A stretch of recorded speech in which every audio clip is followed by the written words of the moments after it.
നമസ്കാരം, ഞാൻ doctor Anjali. സ്കിന്നുമായിട്ട് clear ആയിട്ട് ഇരിക്കാനായിട്ട് നിങ്ങൾക്ക് എടുക്കാൻ പറ്റുന്ന നല്ലൊരു ഡ്രിങ്ക് ആയിട്ടാണ് വന്നിരിക്കുന്നത്. ഇതിനായിട്ട് 2 ഇൻഗ്രീഡിയൻസ് ആണ് നമ്മൾ യൂസ് ചെയ്യുന്നത്. ഒന്നാമത്തെയാണ് റോസ് പെറ്റൽസ്. നമ്മുടെ റോസാപ്പൂവിന്റെ ഇതളുകൾ ഉണ്ടല്ലോ, അത് ഡ്രൈ ചെയ്തിട്ടുള്ളതും, പിന്നെ 1 ഇഞ്ച് സൈസിലുള്ള സിനമൺ, അതായത് കറുവപ്പട്ടയുടെ ഒരു ചെറിയൊരു പീസ്. 1.5 ഗ്ലാസ് വെള്ളം എടുക്കുക. 1.5 ഗ്ലാസ് വെള്ളം നന്നായിട്ട് തിളപ്പിക്കാനായിട്ട് വെച്ചിട്ട് അതിലേക്ക് നമ്മൾ നന്നായിട്ട് തിള വരുന്ന സമയത്ത് 1 ടേബിൾ സ്പൂൺ നമ്മുടെ റോസ് പെറ്റൽസ് ആഡ് ചെയ്യുക. അതുപോലെ തന്നെ 1 ഇഞ്ച് സൈസിലുള്ള കറുവപ്പട്ടയും കൂടി ആഡ് ചെയ്യുക. എന്നിട്ട് നന്നായി തിളപ്പിച്ച് 1.5 ഗ്ലാസ് 1 ഗ്ലാസ് ആവുന്ന വരെ വറ്റിക്കാനായിട്ട് വെക്കുക.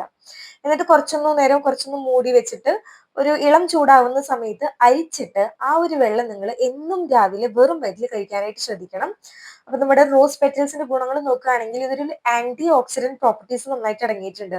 Anti oxidant properties, vitamin A, vitamin C, ഇത്തരത്തിലുള്ള ഘടകങ്ങൾ നന്നായിട്ട് അടങ്ങിയിട്ടുള്ളത് നമ്മുടെ സ്കിന്നിനെ നന്നായിട്ട് സൂത്ത് ആക്കി വെക്കുന്നതിനും നമ്മുടെ ഏജിങ്ങിനെ നന്നായിട്ട് പ്രൊട്ടക്ട് ചെയ്യാനായിട്ടും വളരെയധികം സഹായിക്കും.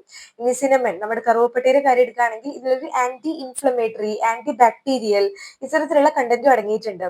ആക്നെ പോലെയുള്ള പ്രശ്നങ്ങളൊക്കെ ഉണ്ടെങ്കിൽ അതിനൊക്കെ നന്നായിട്ട് കൺട്രോൾ ചെയ്യാനും നമ്മുടെ ഷുഗർ ലെവലിന്റെ സ്പൈക്കിനെയൊക്കെ നന്നായിട്ട് കൺട്രോൾ ചെയ്യാനും എല്ലാത്തിനും സഹായിക്കുന്നത് കൊണ്ടാണ് ഈ 2 കോമ്പിനേഷൻ നമ്മളോട് ഉപയോഗിക്കുന്നത്. അപ്പോൾ എന്നും രാവിലെ വെറും വയറ്റിൽ നിങ്ങൾ കഴിക്കാനായിട്ട് ശ്രദ്ധിക്കുക. തുടർച്ചയായിട്ട് ഒരു 21 ദിവസം നിങ്ങൾ എന്നും രാവിലെ കഴിക്കുക. ശേഷം ഒരു രണ്ടാഴ്ചത്തോളം ഗ്യാപ്പ് കൊടുത്തിട്ട് വീണ്ടും ഇതൊരു 1 മാസം അല്ലെങ്കിൽ ഒരു 20 ദിവസം കണ്ടിന്യൂ ചെയ്യാനായിട്ട് നോക്കുക.